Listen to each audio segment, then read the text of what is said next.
Welcome to the Spiritist Companion Podcast. My name is Yuri Castro, and I'll be your companion on this journey where we study, reflect, and put Spiritist teachings into practice. If you enjoy what you hear, don't forget to subscribe, to follow, and to send this podcast to someone else so they can find some light in their day.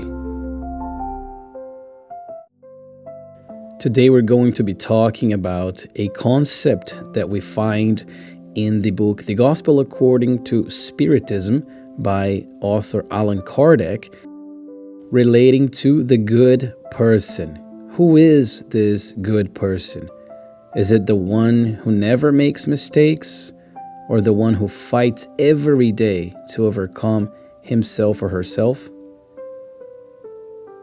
On chapter 17 of the Gospel According to Spiritism, the codifier of Spiritism, Allan Kardec, offers us a true moral, we can say, radiography of the being in the process of enlightenment, the portrait of the man or the woman who has already understood the law of love and strives to live it.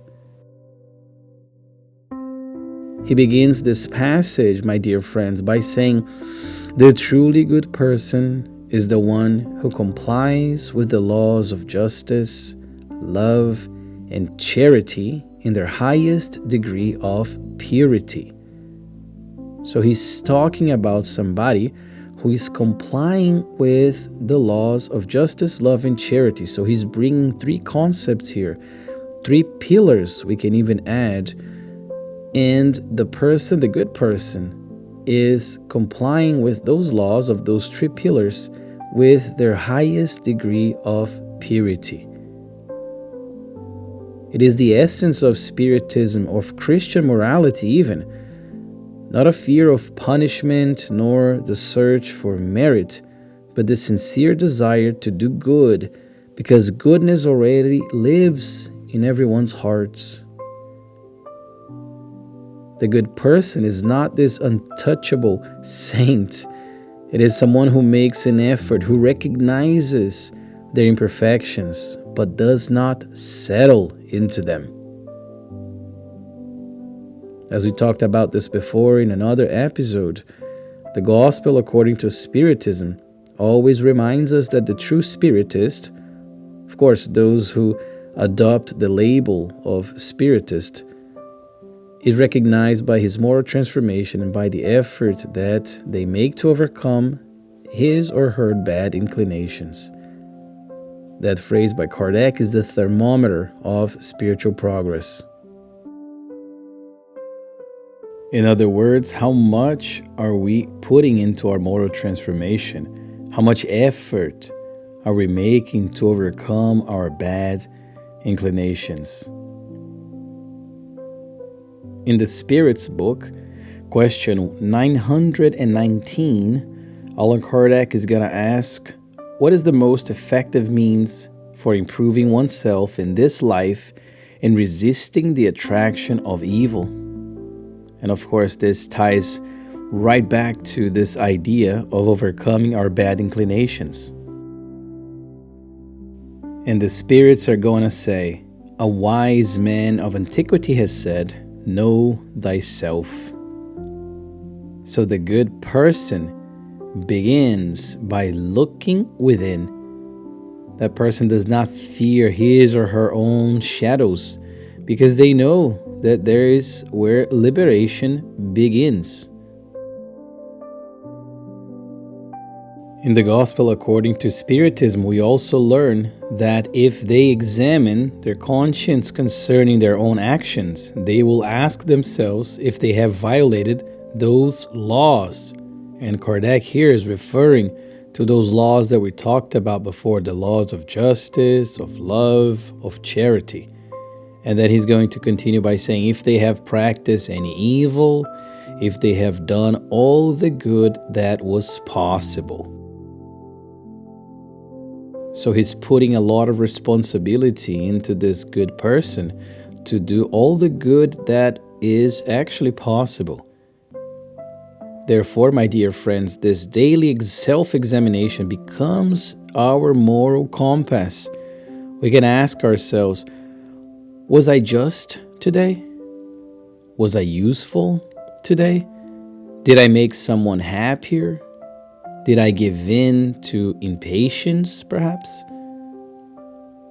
This inner honesty makes us more humble and more indulgent as well with others, because we can see in everyone a fellow traveler, a fellow companion, also learning along the way. We see everyone as brothers and sisters on this journey of evolution, of spiritual evolution, and then we can become more indulgent because we see that they, much like us, are imperfect, are still learning, and are susceptible to making mistakes too. Still in the Gospel according to Spiritism, Kardec is going to describe several qualities that characterize the man of good, but I wanted to highlight a few of those here. Number one, he talks about kindness, saying that this man of good, or this good person, this virtuous person, is good, humane, benevolent with everyone, seeing brothers and sisters in all men and women, regardless of race, of belief, or status, or anything else that is subjectively judged by us.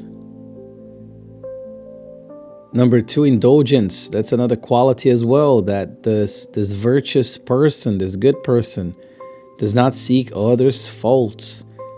That person prefers to highlight the good and excuse the bad, for they know that everyone fights invisible battles.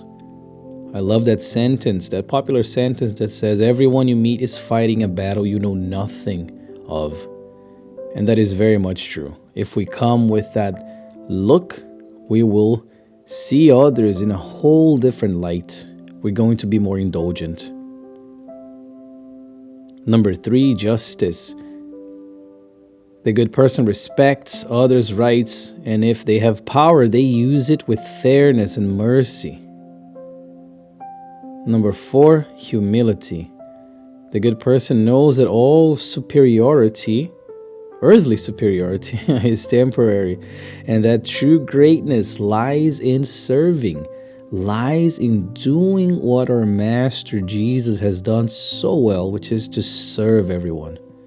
And we, of course, have an episode on humility on this podcast, because we learn with Emmanuel in the book Thought and Life. The Spirit author Emmanuel is going to say that humility is the foundation of all virtue. Without it, love becomes vanity, and service turns into ambition. My dear friends, this is not just theory, this is practice. Being a good person is not measured by beautiful words, but by everyday gestures, even the smallest ones. So we can think of, let's say, a father who works honestly even when no one is watching, a mother who educates with tenderness and patience even when tired, or a young person who refuses easy shortcuts that are so ample nowadays and acts with integrity, or a professional, who acts ethically even when they're under pressure. This good person lives the gospel through small things, and it is through them that the soul's light is built and carried on.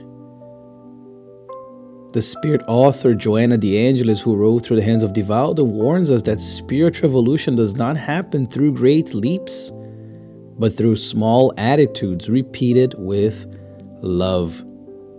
And I absolutely love this sentence by Joanna, because we have to remind ourselves that it's nothing is going to happen in great leaps. Everything is going to occur through these small, oftentimes insignificant looking steps.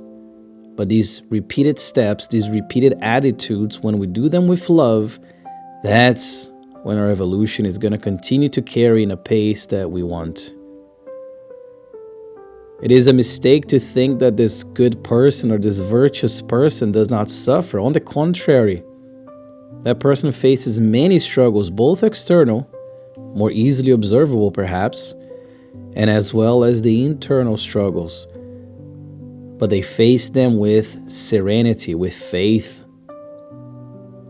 As Kardec is going to tell us, this virtuous man or this virtuous person endures adversity without complaining because they believe that God has placed them to the test for his or her advancement. Instead of asking, why me?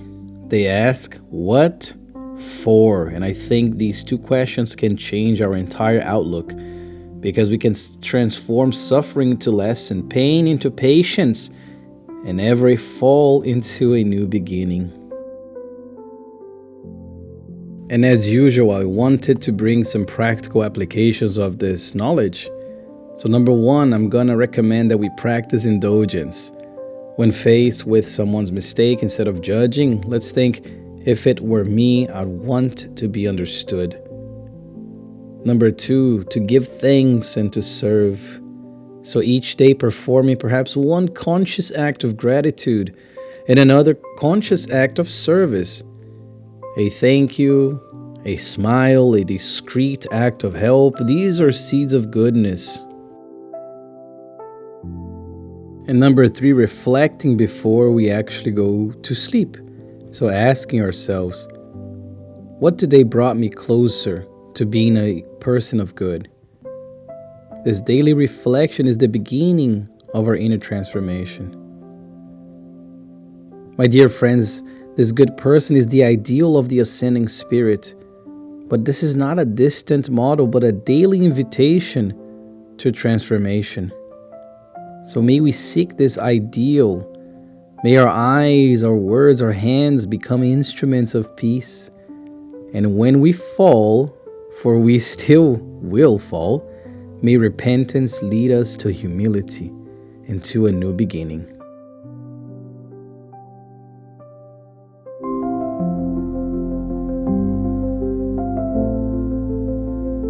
And just like that, we reached the end of today's episode of the Spiritist Companion podcast. As usual, thank you so much for being with me. I hope this was helpful, even if just a little. And I recommend that if it was helpful, share this podcast, share this channel, share this episode with someone else.